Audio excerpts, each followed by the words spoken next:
مصر کے اندر حضرت موسیٰ علیہ السلام نے ایک کبتی کو تھپڑ مار دیا تھا۔ قرآن مجید کے دامن میں یہ واقعہ موجود ہے۔ تو آپ کی جلالت اور آپ کے زور کی تاب نہ لاتے ہوئے وہ وہیں ڈھیر ہو گیا اور اس کی موت واقع ہو گئی۔ تو مصر کے حالات کشیدہ ہو گئے اور حضرت موسیٰ علیہ السلام کو مصر چھوڑنا پڑا۔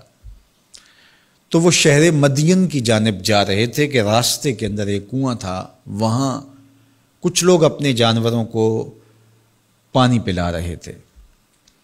تو حضرت موسیٰ نے دیکھا کہ دو پردہ دار خواتین ہیں، وہ اپنے جانوروں کو ایک سمت لیے کھڑی ہیں۔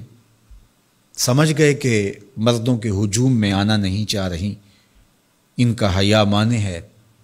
تو آگے بڑھے اور ان کے جانور ہانکے اور ان کو سیراب کیا اور پھر ان کی جانب ہانک دیے۔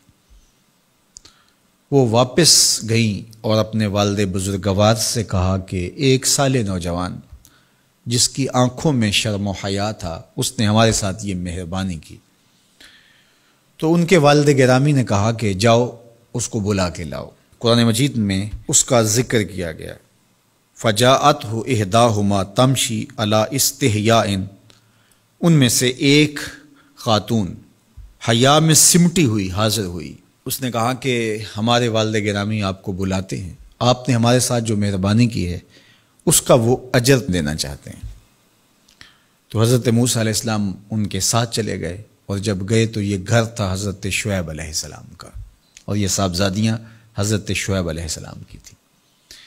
تو اس خاتون کا شرم و حیا کے ماحول میں حضرت موسیٰ علیہ السلام کو یہ کہنا اور چل کے اس انداز سے آنا، قرآن نے اس کی حکایت بیان کی ہے۔ تو خدا کو پسند ہے کوئی خاتون حیا کے ماحول میں آئے تو اللہ اس کی آمد کو اور اس کے آنے کو قرآن کا عنوان بنا دیتا ہے اور قرآن کی حکایت بنا دیتا ہے کہ جو خاتون حیا کے جوہر کی مالکہ ہو وہ اللہ کو کتنی اچھی لگتی ہے۔ اللہ اکبر۔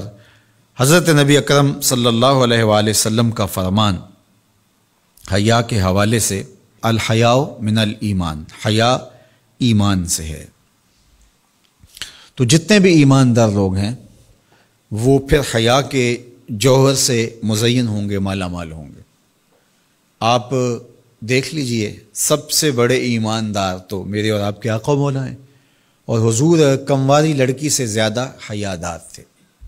باقی حضور کے اصحاب دیکھ لیجئے، ان کا حیا، اور حضور کی ازواج مطہرات کا حیا دیکھیے۔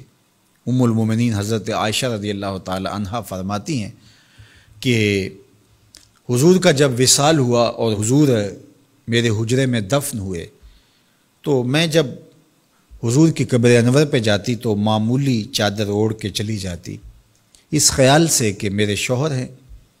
پھر حضرت ابوبکر صدیق رضی اللہ تعالیٰ عنہ کا وصال ہوا تو وہ بھی ساتھ دفن ہو گئے، تو میں پھر بھی اسی حالت میں جاتی اور میں سوچتی کہ ایک میرا شوہر ہے اور دوسرا میرا والد ہے۔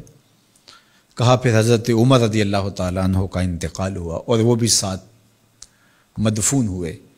تو حضرت ام المومنین فرماتی ہیں کہ اب جب میں جاتی تو میرا جانے کا انداز مختلف تھا۔ فواللہ ما دخلت الا وانا مشدودۃ علی ثیابی حیاء من عمر۔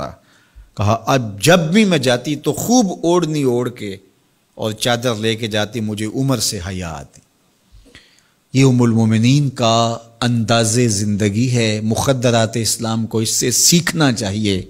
جو قبر میں دفن ہیں ان سے بھی یہ حیا کریں، جو مومنوں کی ماں بھی لگتی ہیں۔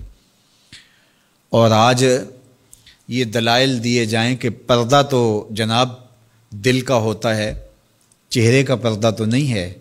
باقی کسی کو اپنی آنکھ میں شرم پیدا کرنی چاہیے۔ عورت کو کیا ضرورت ہے کہ وہ اپنے آپ کو ڈھانپ کے رکھے۔ اب ام المومنین کا عمل یہ ہے کہ فرماتی ہیں کہ میں اپنے آپ کو خوب سمیٹ کے جاتی حیاء من عمر۔ عمر قبر میں ہیں لیکن ام المومنین فرماتی ہیں مجھے پھر بھی حیا آتی۔ اور حضرت سیدہ طیبہ طاہرہ حضرت فاطمہ الزہرا رضی اللہ تعالی عنہا نے کہا کہ عورت کے لیے بہترین پردہ یہ ہے کہ اس کو کوئی غیر مرد نہ دیکھے اور وہ غیر مرد کو نہ دیکھے۔ تو جب یہ ہمارا دین ہمیں سکھاتا ہے اور حیا کا یہ سبق دیتا ہے، بڑوں سے حیا کرنے کی تلقین کی گئی، اللہ سے حیا کرنے کی، اس کے رسول سے حیا کرنے کی تلقین کی گئی۔ صحابہ فرماتے ہیں بعض اوقات ہم کچھ پوچھنا چاہتے ہوتے تھے اور حضور کے حیا کی وجہ سے ہم ایک عرصہ تک وہ بات نہیں پوچھ پاتے تھے۔ آج دادا کے سامنے بچے جس طرح بات کرتے ہیں اور جس طرح بچوں سے حیا کا جوہر ختم ہو گیا ہے اور اس کو وہ تہذیب نو کا کرشمہ سمجھتے ہیں اور جدید دور کی کرامت سمجھتے ہیں، یہ دور جدید کی کرامت نہیں ہے، یہ جاہلیت ہے۔ بڑوں کا احترام اور بڑوں کی عزت یہ زندگی کا جمال ہے۔